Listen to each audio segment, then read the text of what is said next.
자, 이제 오늘이 마지막이죠? 저도 그 1년 금세 갑니다. 1년이 아주 금세 가고, 이제 다 결론이 난 거예요. 그죠? 오늘까지 하긴 하지만은 결론이 났고, 그냥 이제 좀 차분히 이제 정리하시면서, 그래도 2주 남은 거, 2주? 아니, 2주가 아니죠. 1주 남은, 1주라고 봐야 되겠네요. 해서 정리하시고, 자, 그러면 될 것 같습니다. 그래서 이제 좋은 결과가 있기를 저도 이제 바라고요. 자, 진행하겠습니다. 마지막이요. 마지막에서. 자, 1번부터 보겠습니다. 요번 거도 그죠? 그냥 똑같은 거다 이렇게 보시면 됩니다. 제가 일부러 그래서 올해는 항상 얘기지만은 좀 이렇게 반복적인 거. 그래서 있는 데에서만 잡자 이렇게. 자꾸 새로운 거 가지 말고. 자, 1번. 다음 지진에 대한 대응 방식으로서 구조 방식에 대한 설명으로 가장 알맞은 용어 이렇게 돼 있어요. 박스로 돼 있어서 지반과 기초가 분리하는 거다. 자, 그러니까 우리 뭡니까? 우리 재진, 면진 이런 거 얘기하는 거잖아요. 그래서 근데 분리가 된다. 그러니까 벌써 여기서 그죠? 우리 뭡니까? 면진이다 이렇게 되는 거죠. 면진. 자, 그래서 지반과 기초를 분리하는 개념이다. 탄성체를 이용해서 구조물의 진동을 줄이는 역할을 기대한다. 이렇게 되어 있고요. 자, 수동적인 거다. 이렇게 되는 거예요. 그래서 이제 분리해서니까 수동적인 거다. 그래서 요거랑 비교하는 게 재진. 재진은 이제 능동적인 거다. 그죠? 강력한 힘으로 이렇게 저항을 하는 거니까, 자, 우리 재진은 능동적인 거. 그 다음에 면진은 수동적인, 자, 그런 개념이다. 이렇게 보시면 됩니다. 자, 그래서 답은 2번이고요. 그냥 그런 문제, 그냥 평범한 문제다. 이렇게 되어 있고요. 자, 2번이요. 건축물의 구조 설계에 적용하는 하중에 관한 설명으로 알맞지 않은 거 이렇게 되어 있어요. 그래서 자, 이것도 유사한 것들을 제가 지문 일부러 그냥 또 유사한 거 그냥 다시 한번 놓던 겁니다. 기존에 우리 지금 이제 동영 모의고사 이제 4번째인데 첫 번째, 두 번째, 세 번째 했는 거에 그냥 유사한 것들 그냥 놓은 거예요. 그러면서도 이 정도의 우리 지문들은 다 알고 있어야 되는 거고. 1번이요. 내진 설계 시 피로티형 구조는 가능하면 피하는 게 좋다. 그죠? 우리 항상 이 지진에 관련된 얘기를 나오면 건물에서 그죠? 이 피로트 구조는 안 좋다. 이 얘기 항상 하는 겁니다. 그래서 맞고. 두 번째, 풍화중은 골조 설계용, 그래서 주골조, 지붕골조, 자, 이런 거고요. 그래서 내장재 설계용으로 구분한다. 그래서 자, 이게 틀린 거죠? 그죠? 내장재가 아니고 뭐라 그랬습니까? 외장재. 그래서 우리 해설도 같이 보시면서요. 해설에 보면은요. 자, 그래서 풍화중은 주골조 설계용 수평 풍화중, 지붕 풍화중과 외장재 설계용 풍화중으로 구분한다. 우리 이렇게 얘기를 합니다. 2번 문제에서 2번에 보면 2번이 이제 우리 내장재가 틀려서 그 해설에 지금 얘기한 대로 해설을 보면은 자 된다 이렇게 돼 있고요. 3번 지문이요. 이 3번 지문 제가 또 놓습니다. 공동주택에서 최소 기본 등분법 할화증값을 비교할 때 공용실은 주거용 거실에 비해서 2.5배 이상이다. 자, 그래서 요게 맞는 지문인데, 우리 해설에 보면은 동그라미 3번에, 자, 주거용, 구조용 거실이 2kN입니다. 자, 근데 주택의 공용실은 5kg란 말이죠. 그러니까 2 곱하기 2.5 하면 5잖아요. 그러니까 이거 이상해서 2.5배 이상이다. 맞는 지문이고요. 4번 지문이요. 지진 하중 산정 시 반응 수정 개수가 클수록 지진 하중은 감소한다. 그죠? 저희 요 지문도 벌써 9번인가 이번에 이제 시험 문제도 나왔던 지문이란 말이죠. 자, 그래서 이 반응 수정 개수가 클수록 지진 하중은 감소한다. 자, 이렇게 얘기를 했고요. 5번 적설 하중 산출 시 지붕의 경사가 70도를 초과할 경우, 그러니까 굉장히 70도니까 거의 가파른 거잖아요. 자, 이럴 때는 경우라면 산출하지 않는다. 이렇게 돼 있어요. 자, 그리고 해설에 5번 해설되어 있는 거 보면은요. 적설하중은 지붕의 구배가 30에서 60도. 자, 그러니까 이 정도 되면은 어떻게 된다고요? 적설하중을 경감한다. 이렇게 돼 있어요. 그러니까 하중을 경사가 졌으니까 자, 이렇게 해서 70%니까 산출할 필요가 없다. 이렇게 표현을 해도 맞는 거고요.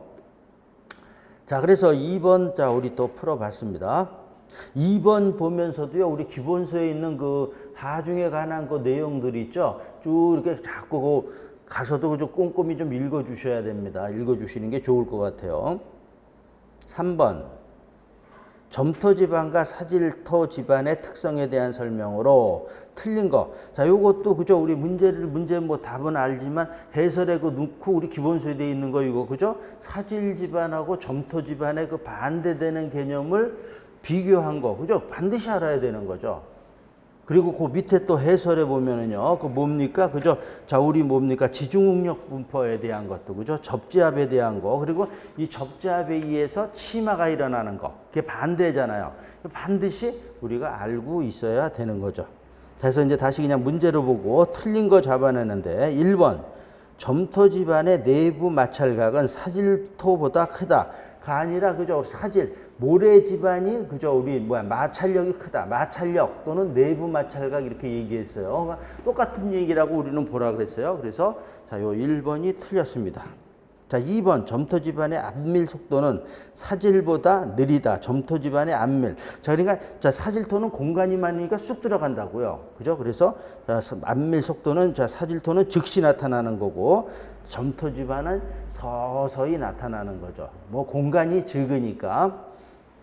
세 번째, 점토 집안에서 중앙부에 치마가 일어나기 쉽다. 그죠? 그래서 요 치마로 물어봤잖아요. 우리 진주대, 그래서 자, 우리 진흙은 주변이 크다 그랬어요. 뭐가? 접지압이. 자, 이렇게, 자, 집안에, 자, 이런 하중이 가두면 이렇게 된다 그랬어요. 그죠? 이렇게 돼서 이렇게 진주대.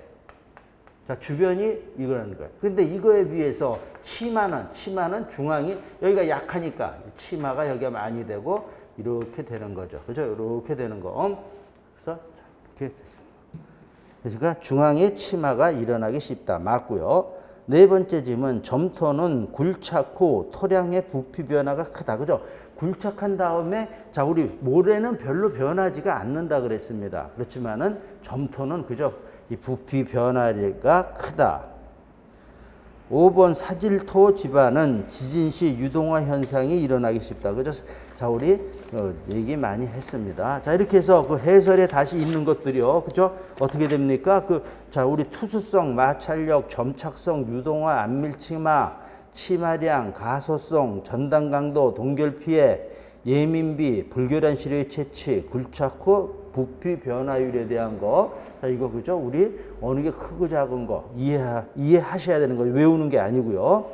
자, 그다음에 그 밑에 지중응력 분포 진주대. 자, 그다음에 사중대. 그다음에 이거에 의해서 치마는 진흙 집안은 중앙이, 모래 집안은 주변부가 치마가 많이 된다. 이렇게 되는 거. 자, 요게 그죠? 우리 모래하고 자갈에서 항상 나오는 자, 우리 문제다. 이렇게 돼 있고요. 4번도요. 4번이요. 건축물에 발생하는 부동치마의 원인으로 옳지 않은 거. 이 부동치마도 그죠? 우리 항상 시험 문제 뭐 제일 많이 나온 것 중에 하나라고 볼 수도 있죠. 근데 내용이 하나도 안 어렵죠. 최근까지 원인 또는 대책이 아닌 거에서 항상 나오는 거예요. 그래서 또 우리 모의고사에서는 한 번도 문제를 안 넣어서 그냥 또 요 문제 그냥 제가 우리 기출 문제를 그냥 놓습니다. 자, 그래서 원인으로 옳지 않은 거. 자, 그래서 보면 근접해서 부주의한 기초파기시 이럴 때고요. 2번 풍화함 집안의 기초를 했는데 풍함이니까 어떻든 좀 약한 기초랍니다. 집안이 약한 데인데 집안이 약하면은 우리가 부동치마가 일어나죠. 근데 여기에 기초를 시공할 때 우리가 그냥 합니까? 그런 게 아니라 그죠? 우리 기초를 갖다 튼튼하게 만드는 거죠.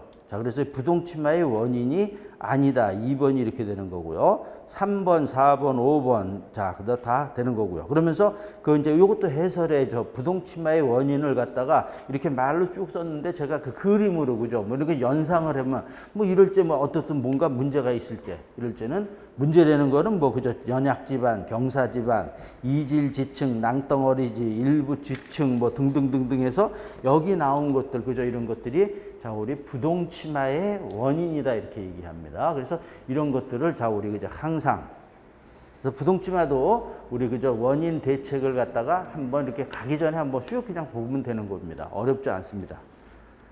자, 됐고요. 자, 그다음에 이제 우리 5번 보자고요. 조족공사에 관한 설명으로 옳지 않은 거 이렇게 돼 있습니다. 자, 그래서 조족공사에서도 자, 우리 벽돌, 블록, 돌인데 이제 벽돌이 가장 많이 나오고 블록에서는 보강블록 쪽. 자, 이런 게 또 많이 나오잖아요. 그래서 보강 1번 지문 같은 경우 우리 반드시 알아야 되는 자 우리 기본적인 거죠. 보강 블록 이 공동부사침은 우리 3켜 그죠? 3켜 하고요. 블록의 상단부는 5cm 정도 남겨둔다. 그래서 여기에다가 우리가 철근을 놓았을 때 그죠? 또 다시 이렇게 3켜를 하기 위해서 부착력을 좋게 하기 위해서 또는 줄눈, 통줄눈이 발생하지 않게 하기 위해서 5cm 또는 50mm 정도 남겨둔다라고 우리가 했습니다. 자, 2번 개구부 상호간, 개구부와 대림벽 중심간 수평거리는 벽 두께의 2배 이상 한다. 그죠? 우리 수평거리 벽돌에 자 그래서 개구부에 대한 얘기죠. 개구부에서 지금 요 2번 질문했지만 개구부에 그 여러 가지 그죠 우리 그죠 구조 제한 규정이 있단 말이죠. 그것도 다 우리가 또 다시 숙지를 하셔야 되는 거죠. 자, 요거 4번 질문 먼저 보자고요. 기초 쌓기에서 기초 벽돌 맨 밑에 너비는 벽 두께의 2배. 그죠? 이것도. 그러니까 2번도 벽 두께의 2배고요. 개구부에서 수평거리. 그 다음에 기초 쌓기에서 요거는 맨 밑에 너비는 어떻게 된다? 다 벽 두께의 2배다라는 거 우리가 알고 있고요. 3번. 테두리번은 횡력에 대한 수평균열을 방지한다. 수평균열이 아니라 수직균열이죠. 자, 우리 항상 수평균열은 그렇게 문제가 안 된다 그랬어요. 어떻든 균열은 안 좋은 거지만은 수평균열은 왜? 눌러주니까, 압축력에서 눌러주니까 그렇게 큰 문제가 안 되고 어떤 게? 수직균열이 문제가 된다라는 거죠. 우리 건축물에서는. 그래서 수직균열을 방지하기 위해서 테두리보도 또 우리 그죠?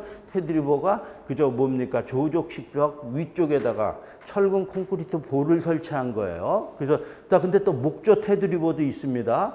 그 두 가지에 대한 거, 테두리보에 대한 거, 그래서 너비, 자 이런 거 그죠? 1.5배 이상, 30cm 이상 뭐 이런 거고 너비는 벽 두께 이상 뭐 이런 규정들이 있죠. 그다음에 목조 테두리보 1층 건축물에서 5m 이하 뭐 이하일 때 뭐 적을 때 이런 것들이 했을 때 그 규정도 다시 한번 보셔야죠. 5번 질문.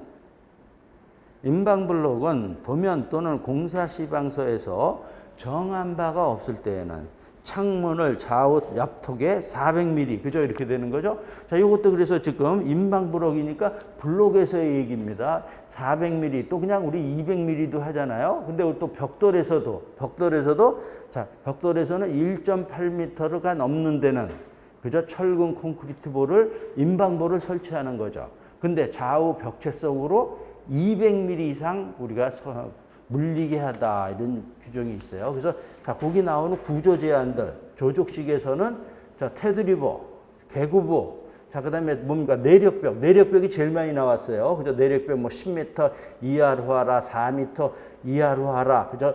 바닥 면적 80제곱미터 넘으면 안 된다. 뭐 이런 것들 쭉 있는 것들 그런 것들이 다 그죠? 우리 그 구조 제한에서 항상 나오는 거다.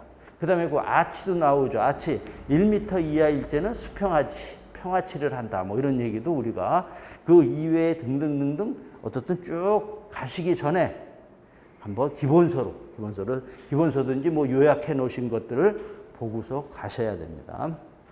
자, 5번 또 우리 그래서 풀어봤고요. 6번입니다. 철골 구조의 접합에 관한 설명으로 틀린 것을 모두 골라라. 틀린 거 잡아내는 겁니다.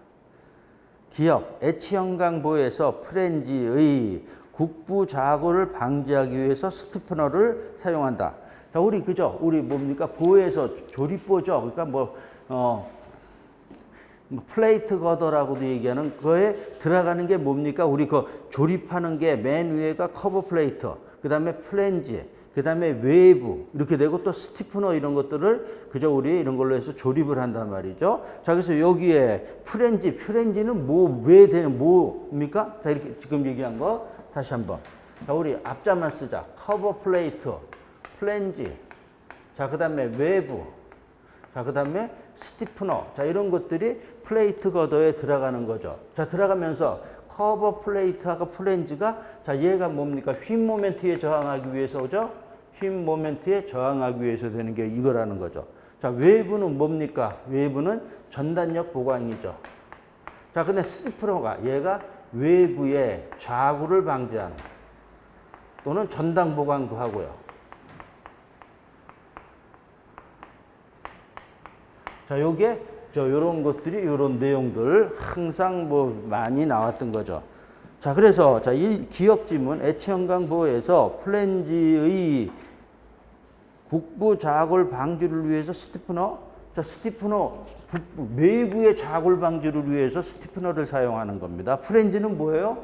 휘입 모멘트에 저항하는 겁니다. 자, 그래서 기억이 틀렸어요. 자, 그리고 또 해설 보자고요. 해설에 기억 스티프너는 외부의 좌골을 방지 또는 전단 보강을 하기 위한 거죠. 자, 그렇게 돼야지 되는 거죠. 커버 플레이트하고 플랜지는 휘입 모멘트에 저항하는 거죠. 이 니은번 언더컷, 그래서 기억은 틀렸고요. 언더컷은 강한 전류로 인해서 생기는 용적 결함의 하나다. 맞죠? 자, 우리 언더컷하고 요 오버렛, 그죠? 자, 요 얘기도 우리가 많이 했던 거죠. 언더컷은 빈틈이고요. 용접을 했는데 덜 된 거고, 얘는 더 많이 한 게 오버랩이잖아요. 겹침. 자, 그래서 이 얘기했죠. 전류, 제가 열, 자, 그 다음에 속도에 대한 얘기다라는 거죠. 그러니까 이제 전류, 열, 이런 것들이 세면은, 속도를 빨리 하면은 좋으니까 빨리 한단 말이죠. 그러면 뭐가 생긴다? 빈틈이 생긴다라는 거죠. 그래서 지금 우리 지문에 얘는 이제 반대 거죠. 이렇게 되는 거라고 제가 얘기를 했습니다. 자, 그래서 언더컷은 강한 전류 맞습니다. 전류가 크면 강한 전류, 열도 많고 속도가 빠를 때 언더컷이 발생한다 이렇게 되는 거죠. 언더컷은 강한 전류로 인해 생기는 용적 결함의 하나이다. 자, 그래서 니은번은 맞았고요. 자, 디귿, 플럭스란 철공, 가공 및 용접에 있어서 자동 용접의 경우 용접봉의 피복제 역할로 쓰이는 분말상의 재료. 그죠? 플럭스 요거 그죠? 그래서 우리 용접을 하면 용접봉이 이렇게 생겼다 그랬어요. 그죠? 이렇게 해서 여기 이렇게 피복을 했단 말이죠. 이 피복을 한 걸 플럭스라 그랬어요. 근데 이 피복이 플럭스가 굉장히 중요한 거라 그랬죠? 용접을 하는데 타면서 연기가 나면서 그죠? 어떻게 된다라는 거예요. 그죠? 자, 우리게 급냉하는 거를 방지해주고 산소가 침투하는 거를 방지해주는 역할 등등등등을 하면서 플럭스가 굉장히 좋은 거다. 그래서 분말상의 재료로 되어 있는 거. 디귿 맞습니다. 리을번, 부재에 구멍이 뚫릴 경우 인장재보다는 압축재의 파괴 문제가 심각하다. 자, 이거 틀렸죠, 그죠? 자, 우리 그래서 항상이지만 압축보다는 그죠? 우리 조금 위에서 그죠? 5번 문제에서도 자, 얘기했잖아요. 테두리보에서 수평균열은 그렇게 문제가 안 된다고 항상 수직. 왜? 이거 압축력이야. 압축력은 그죠? 눌러주는 거니까 그렇게 크게 이거는 괜찮다는 거예요. 인장력 잡아당길 때.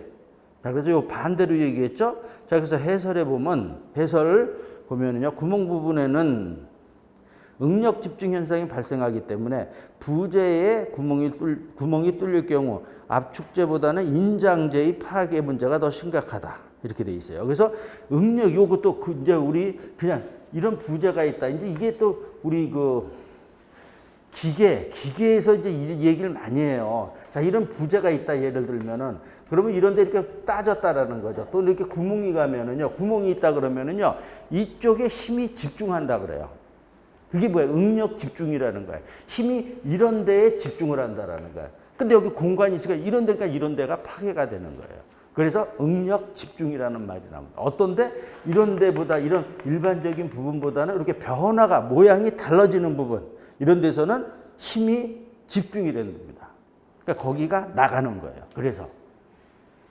자, 그래서 요 지문도 그냥 구멍 부분에는 응력 집중 현상이 발생하기 때문에 부재에 구멍이 뚫릴 경우 압축재보다는 인장재.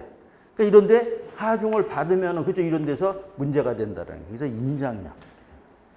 어떻게 그냥 슉 읽을 수도 있지만은 좀 더 깊게 우리가 알면은 이런 이제 그 공학에서 얘기하는 이런 용어들이 항상 나온 저 내용들이 이런 데에 이렇게 다 숨어 있는 겁니다. 자, 그래서 답은 기억하고 리을이 틀린 거죠. 그래서 답이 2번이네요. 자, 그러면서 여기 있는 내용들, 그죠? 우리 또 얘기지만 뭐 답을 하는 게 중요한 게 아니고 내용을 알고 가야 되는 거죠. 자, 됐고요. 자, 7번입니다. 철골 공사에 대한 설명으로 알맞지 않은 거 이렇게 돼 있어요. 자, 1번 잔류응력 발생이 최소화되도록 용접을 순서를 정한다. 이 용접하면서 또 항상 얘기 나오는 게 잔류응력이란 말이죠. 뭡니까? 고연료에서 용접을 하니까 어떻게 된다? 거기에 응력이 생긴다. 그러니까 잔류응력이랍니다. 힘이 생겨 있다라는 거죠. 그러니까 거기서 그거에 의해서 힘이 없어져 변형이 발생한다라는 거예요. 용접에서 이게 액체. 그래서 우리 용접에서 이런 거를 제거하기 위해서 하는 작업이 뭐라 그랬어요? 피닝 또는 풀림, 열 처리에 풀림 이런 거를 하는 거잖아요. 이런 게 용접에서 항상 나오는 겁니다. 지금 그래서 요 잔류응력 발생이 최소화되도록 연다. 요번에 얼마 전에 공무원 시험 봤는데 요 문제가 또 나왔어요. 똑같은 게. 그러니까 용접에서는 요런 게 단골이에요, 단골. 자, 1번 질문. 자, 됐고요. 두 번째, 고장력 볼트로 마찰 접합이 되는 마찰면은 붉은 녹을 자연 발생시켜서 사용할 수도 있다. 자, 이 질문도 그죠? 우리 뭐 녹을 일부러 만들 필요는 없지만 만들어도 무슨 접합이니까 고력 볼트는 마찰 접합이니까 마찰력에 의해서니까 그죠? 녹이 있으면 더 마찰력이 더 좋단 말이죠. 마찰 개수가 커지는 거죠. 그러니까 마찰 접합에서 이런 게 있으면은 발생시켜 사용해도 괜찮다 이런 얘기예요. 그 녹을 제거하는 게 아니다 이렇게 되는 거죠.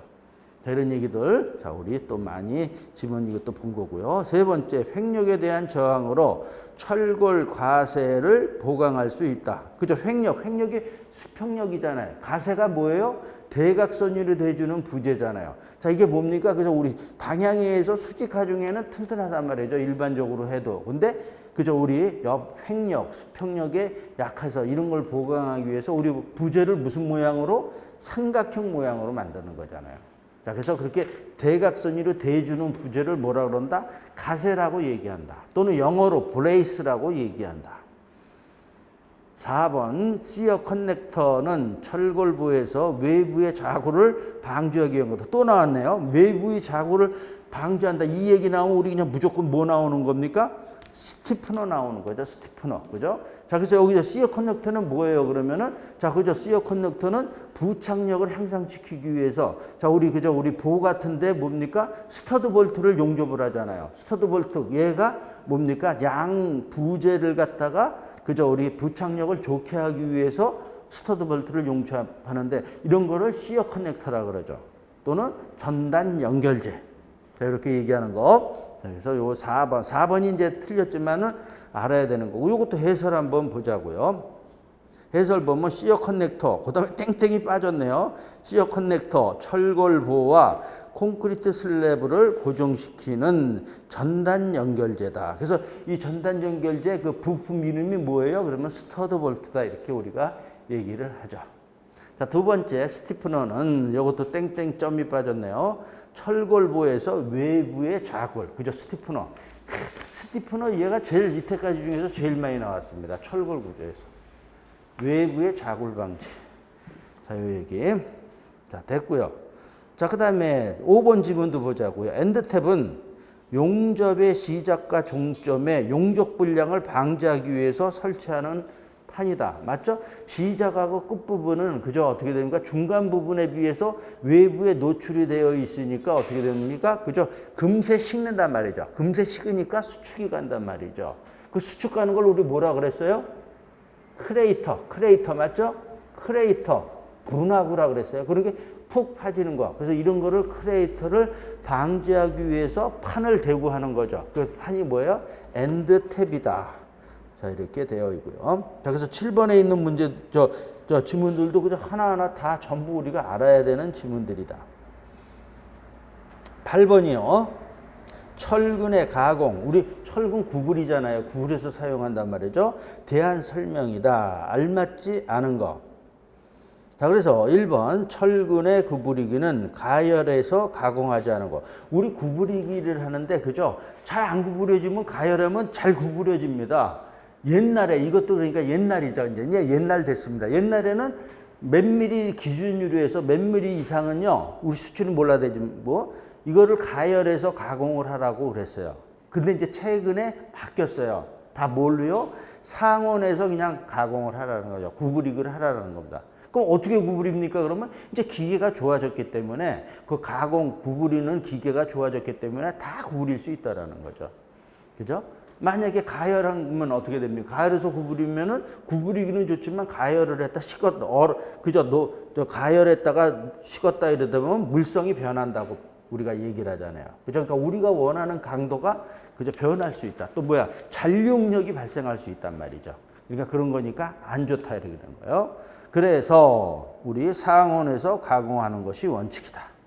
자, 두 번째, 콘크리트와의 부착력을 증가시키기 위해서 원형 철근의 말단 부분에는 원칙적으로 그죠? 후크 갈고리를 한다. 그죠? 구부리고 그죠?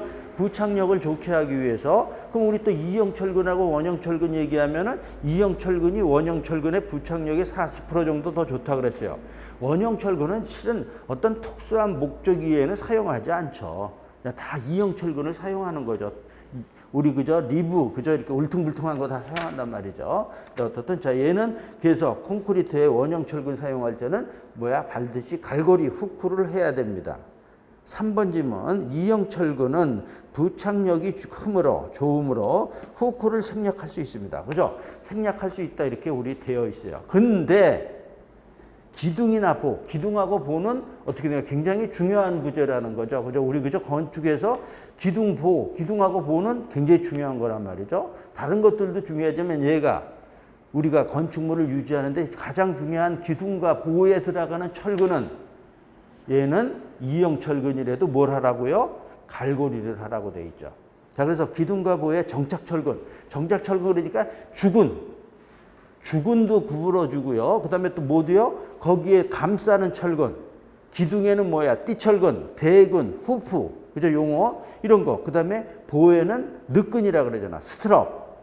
이런 것들은 다 전부 뭘 해라고요? 갈고리를 해줘라. 반드시. 그래서 자, 우리 기둥, 보의 정착 철근과 스트립, 띠철근 등의 경우에는 반드시 자, 후크를 설치한다. 이렇게 되어 있고요. 자, 4번 주철근의 표준 갈고리. 그러니까 그 갈고리 주근하고 지금 감싸는 철근을 다 후크를 한단 말이죠. 후크를 하는데 그 각도가 어떻게 된다? 자, 우리 주근은 180도하고 90도. 그죠? 자, 그다음에 5번에 스트럽이나 띠철근의 표준 갈고리는 90도하고 135도죠. 얘가 틀렸죠? 그래서 요것도 한번 나왔다 그랬어요. 시험 문제 나와서 각도. 자, 메인근 주근은 이렇게 또는 이겁니다. 자, 그러니까 90도, 180도란 말이죠. 자, 근데 자, 우리 감싸는 철근은 90도. 또 뭡니까? 이렇게 그랬죠? 135도. 자, 요게 이렇게 하는 거. 자, 우리 많이 했습니다. 자, 그래서 8번 답이 5번이에요. 5번을 많이 만들어 놨어요. 답을. 자, 그다음에 9번입니다. 철근 콘크리트 공사에 관련된 사항으로 가장 부적합하게 설명된 거 이렇게 되어 있어요. 자, 1번 내구성이 중요한 구조물에서 시험에 의해서 콘크리트 압축 강도가 10메가파스칼 이상이면 기둥 거푸집을 해체할 수 있다. 기둥 거푸집이니까 기둥이나 이런 건 뭐야? 어떻게 그죠? 옆에 거푸집을 얘기하는 거죠. 측면 거푸집이 자, 우리 요것도 해설이 있습니다. 어떻게 돼 있어요? 해설 보면은 우리 일반적인 보통은 5메가파스칼에서 해체를 해도 된다 그랬어요. 근데 내구성을 요하는 데는 얼마? 10메가파스칼로 한다. 자, 요것도 그래요. 해설을 다시 한번 보자고요. 해설에 보면 2번에 돼 있네요. 양가로 2번의 해설에 거푸집의 존치기간, 가로하고 해체 시기. 그래서 기둥 옆, 보 옆, 기둥 벽의 측면. 그러니까 옆에 되는 자, 우리 거푸집의 존치기간은 일반 구조물은 5메가파스칼 이상. 자, 그 다음에 내구성이 중요한 구조물은 얼마? 10메가파스칼 이상. 다 이거 시험 문제 나왔던 거죠. 그 다음에 요 밑에 2번은 아직 시험 문제 안 나왔습니다. 하지만 알아야 됩니다. 슬래브 및 보 및 아치 내면의 거푸집 존치기간은 요거는 두 가지로 분류했죠. 우리 단층 구조, 다층 구조죠. 단층 구조 일제는 얼마입니까? 설계 기준 강도. 그러니까 1층 3분의 2 정도 되면은 어떻게 된다? 그러니까 밑에 거 떼어도 된다라는 거예요. 수치료는 얼마? 14메가파스칼. 자, 우리 지금 자 보면은 옆에 거는 5나 10이었단 말이죠. 근데 얘는 어떻게 됩니까? 밑에 되는 거니까 얘는 14. 다층 구조도 보면요. 다층 구조의 설계 기준 압축 강도 이상이 되든가 또 두 번째 보면은 두 번째 줄 또 보면은 최소 강도 14메가파스칼. 그죠? 이렇게 돼 있죠? 그러니까 자, 요 수치 5, 10, 14. 자, 요거 자, 우리 또 보고 가는 겁니다. 자, 그래서 9번에 1번 지문에서 보면서 우리 다시 한번 요거 정리가 수치까지 정리가 됐고요. 자, 2번 용접이음은 철근의 설계 기준 강도, 철근의 설계 기준 강도를 FY라 그래요. 자, 그다음에 콘크리트는 뭐라 그랬어요? 그죠? FCK 요렇게 요게 콘크리트고요. 콘크리트의 설계 기준 강도. 얘는 FY. 자, 이런 것들은 뭐 시험 문제 나오진 않는데 그냥 있으니까. 자, 그래서 설계 기준 무슨 강도예요? 이제 항복 강도예요. 항복 강도. 그죠? 또 우리 얘기하는 거. 그죠? 자, 그래서 125% 요거. 그죠? 요 수치. 그러니까 우리 100%가 똑같은 거잖아요. 근데 그러니까 용접된 부분이 더 튼튼해야 된다라는 거예요. 그래서 125% 이상을 발휘할 수 있는 완전 용접이어야 한다. 이렇게 돼 있고요.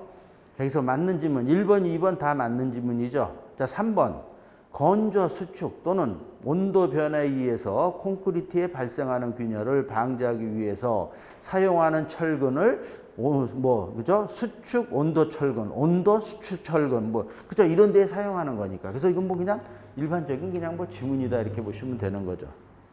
4번 지문이요. 트랜시트, 믹스트 콘크리트. 자, 이 얘기 나오니까 우리 뭔가 레미콘이잖아요. 레미콘에 대한 얘기잖아요. 레미콘의 센츄럴. 그죠? 아, 요것도 그 해설에 있죠? 센츄럴. 그 다음에 믹스트. 그죠? 우리 여기 보면. 그래서 슈링크, 트랜시트. 자, 요거 나오고 있어요. 그래서 지금 우리 다시 지문에 보면 트랜시트, 믹스트 콘크리트는 믹싱 프렌트에서 비빈 후 현장으로 운반해서 사용하는 콘크리트다. 트랜시트는 뭡니까? 이동하는 거잖아요. 움직이는 이동 중에 하는 거예요. 자, 그 다음에 그 콘크리트는 하면서 믹싱 프렌트가 뭡니까? 믹싱이 비비는 거죠? 프렌트에서 비빈다라는 거예요. 프렌트가 뭐예요? 공장을 프렌트라고 한단 말이죠. 그러니까 자, 콘크리트 그래서 그러니까 공장에서 비벼서 현장으로 운반하는 건 뭐라 그럽니까? 자, 해설에 센츄럴이죠. 센츄럴 믹스드 콘크리트. 자, 이것도 해설에 다시 한번요. 자, 자, 해설에 보면은요. 레디 믹스드 콘크리트, 레미콘 줄여서. 그래서 1번, 동그라미 1번 보면 센츄럴 믹스드 콘크리트에서 공장에서 다 비빈고 목적지에. 그러니까 그냥 오는 거. 그 다음에 슈링크가 공장 반 운반 도중. 그 다음에 트랜시트. 지금 지문이 트랜시트. 얘가 틀렸죠? 트랜시트는 운반 도중에 비비는. 그래서 목적지에 타서라는 거. 자, 이렇게 해서 자, 우리 4번이 틀렸습니다. 5번 지문. 콘크리트의 중성화, 알칼리 골재 반응, 화학적 침식, 동결 융해 등은 철근 콘크리트 구조물의 내구성을 저하시키는 주요 원인이다. 그죠? 근데 그래서 여기서도 이 지문에서 뭐 됐는데 중성화 우리 또 반드시 알아야 되고요. 알칼리 골재 반응, 화학적인 침식, 동결 융해에 대한 게 우리 기본서에 또 나와 있단 말이죠. 또 한번 이렇게 또 한번 보는 것도 그죠? 자, 이런 것들이 다 뭡니까? 문제가 되는 거죠. 그죠? 우리 내구성에. 자, 그래서 자, 우리 다 이제 해설 다시 한번요. 해설에서도 이제 양가로 1번에 레디 믹스드 콘크리트, 레미콘에 대한 요 세 가지 이게 한 번도 안 나오다가 한 번 요것도 나왔어요. 근데 또 얘기지만 이제는 문제가 지문으로 하나 나오는 거지 단독 문제로는 거의 안 나오는 거예요. 자, 이렇게 돼 있고 그다음에 두 번째 이제 거푸집의 존치 기간. 자, 그다음에 요 양가로 3번도 그냥 제가 그냥 생각나서 넣은 겁니다. 자, 그리고 우리 한중 콘크리트하고 서중 콘크리트 있죠?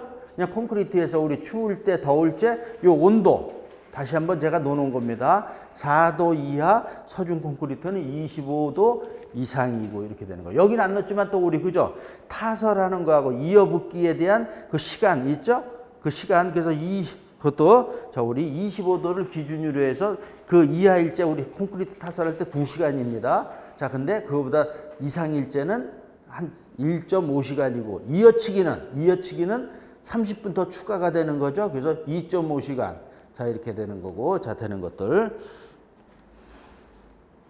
자, 됐고요. 자, 그다음에 10번 철근에 관한 설명으로 옳지 않은 거 어떤 게 철근에 대한 건데 자, 철근 플라스틱 균열. 자, 그러니까 또 우리 균열에 플라스틱 균열 얘기 나오니까 플라스틱 소성 균열이라 그랬어요. 플라스틱 균열이 있고 건조 수축의 이항 균열이 있고 그저 뭐 하중의 이항 균열 이런 게 있단 말이죠. 그래서 플라스틱 균열은 콘크리트 타설 후 1시간에서 8시간 정도 즉 경화되기 전에 발생하는 균열이다.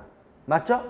경화 전이고요. 건조 수축의 이항 게 경화 후잖아요. 자, 요것도 그 1번 지문 보면서도요. 1번도 그냥 바로 해설을 보자고요. 이것도 해설을 여러 번 놓은 건데 또 놓았어요. 자, 그래서 해설에 보면은 콘크리트 균열의 종류 및 대책에서 자, 양가로 1번 그죠? 플라스틱 소성 균열은 경화 전이라고 요 지문이 나온 거죠. 그다음에 그 밑에 보면은 양가로 2번에 건조 수축에 의한 균열 요거는 경화 후에 나타나는 거란 말이죠. 그 다음에 또 양가로 3번에 보면 하중에 의한 균열이 있죠. 그래서 건축물 사용 시에 나타나는 거. 그래서 균열을 이렇게 또 뭡니까? 그러니까 시간에 의해서 구별을 할 수가 있는 거라는 거예요. 자, 그래서 또 다시 한번 플라스틱 균열에는 또 소성 수축 균열, 그 다음에 소성 치막 균열이 있고요. 자, 그 다음에 건조 수축이 있고 또 하중에 의한 균열이 휨 균열, 전단 균열. 하중에서 그죠? 이런 것들이 그죠? 우리 또 최근에 나오고 있는 거란 말이죠. 그래서 그러니까 이런 것들도 다시 노준 거는 해서 다시 숙지를 좀 하셔야 된다라는 겁니다. 자, 그래서 자 10번에 1번 지문이 요 지문 하나를 보기 위해서 이런 내용들을 잘 알고 있어야 되는 거죠.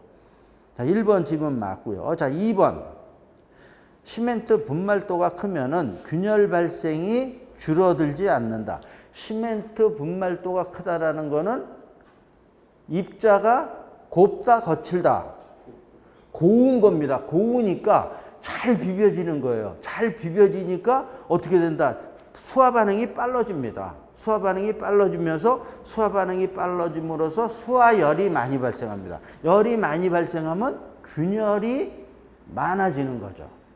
그러니까 자, 이 질문 맞죠? 시멘트 분말도가 크면은 균열 발생이 줄어들지 않는다. 왜? 수화 반응에 의한 수화열이 많이 난다라는 거죠. 그래서 또 우리 이 열에 대한 얘기하면 메스 콘크리트죠. 메스 콘크리트가 특히 그죠? 어떻게 된다? 온도를 낮추라는 얘기. 온도를 낮춰라. 온도를 낮춰라 이 얘기 우리가 많이 했어요. 자, 그래서 2번 질문 또 됐고요. 자, 3번. 연석 입도 분포로 실적률이 큰 골재를 사용하면 균열 발생은 저감된다. 그죠? 실적률. 그래서 우리 골재를 많이 넣으라는 거 아닙니까? 연석 입도라는 건 또 뭐라 그랬어요? 연석 입도라는 건 크고 작은 거. 그죠? 이걸 갖다 연석 입도라고 그랬잖아요. 그래서 우리 이런 건 아직 시험 문제 나왔지만 제가 좋아하는 거잖아요. 실적률. 자, 그다음에 뭡니까? 조립률.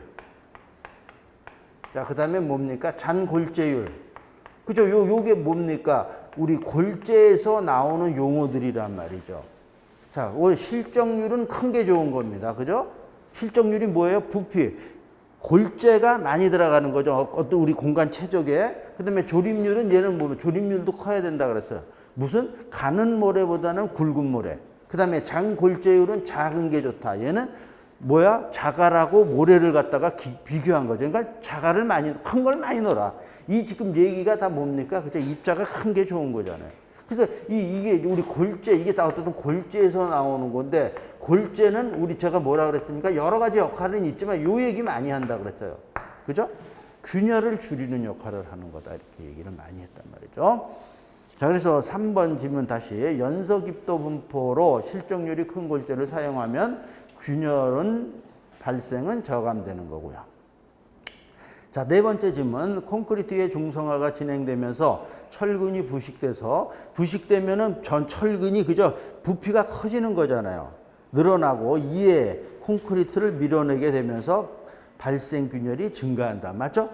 그래서 또 중성화, 아까도 중성화 나왔지만 중성화. 그죠? 우리 알칼리성이, 우리 콘크리트는 강알칼리성인데 시간이 지나면서 그죠? 우리 중성으로 변하는 거라는 거야. 중성으로 변했다는 건 철근이 부식이 된다라는 거죠. 지금 부식이 되면은 그렇죠. 체적이 커짐으로써 콘크리트에 인장력을 가해서 콘크리트가 균열이 가는 거죠. 그러니까 그런 게 계속 커지면은 나중에 아웃되는 거다. 이런 거죠. 그래서 4번 질문 됐고요. 자, 5번. 단위 수량이 많을수록 작업이 용이하고 브리딩은 작아진다. 브리딩. 맞아요? 브리딩이 뭐예요? 물이나 미세한 물질이 그죠? 상승하는 거다. 잘 안 비벼져 갖고. 자, 그러니까 브리딩이 커진다 이래야 되는 거죠. 그죠? 그래서 제가 요것도 그냥 이렇게 얘기했죠. 재료 분리에 의해서 재료가 제대로 잘 비벼지지 않으면은 뭐가 나온다? 블리딩이 나오는 거고. 그게 이제 허옇게 되는 게 우리 뭐라 그랬어요? 레이턴스. 그죠? 이렇게 되는 거예요. 그래서 브리딩이라는 말이 또 많이 나온단 말이죠. 그러면서 지금 요 지문에가 5번이 틀렸는데 단위 수량이 많을수록 작업이 용이하죠. 이걸 뭐라 그래요? 시공연도가 좋다 이렇게 얘기하잖아요. 그죠? 시공연도, 워커빌리티. 자, 이런 얘기 우리가 하는 거. 자, 그래서 10번도 자, 우리가 풀어봤습니다. 자, 됐고요. 자, 그래서 이제 그 우리 해설도 다시 한번요. 해설에 다시 한번 자, 이거 그죠? 콘크리트 균열의 종류 및 대책에서 플라스틱, 소성 균열, 경화전, 소성 수축 균열 제가 한번 같이 읽어보자고요. 소성 수축 균열, 그 다음에 소성 치마 균열. 자, 그 다음에 2번에 건조 수축 균열은 경화 후에 나타나는 자, 우리 이거. 4번째 하중에 의한 균열, 건축물 사용 시, 휘임 균열, 전단 균열. 여기는 안 넣었지만 또 뭐야? 중성화에 의한 균열도 있죠. 중성화는 시간이 오래돼서 노후화되는 건축물에 또 나타나는 것들, 뭐 이런 것들이 자, 여러 가지가 또 있는 것들. 자, 그래서 자, 봤어요. 요 10번까지 하고요. 조금 쉬었다가 하자고요.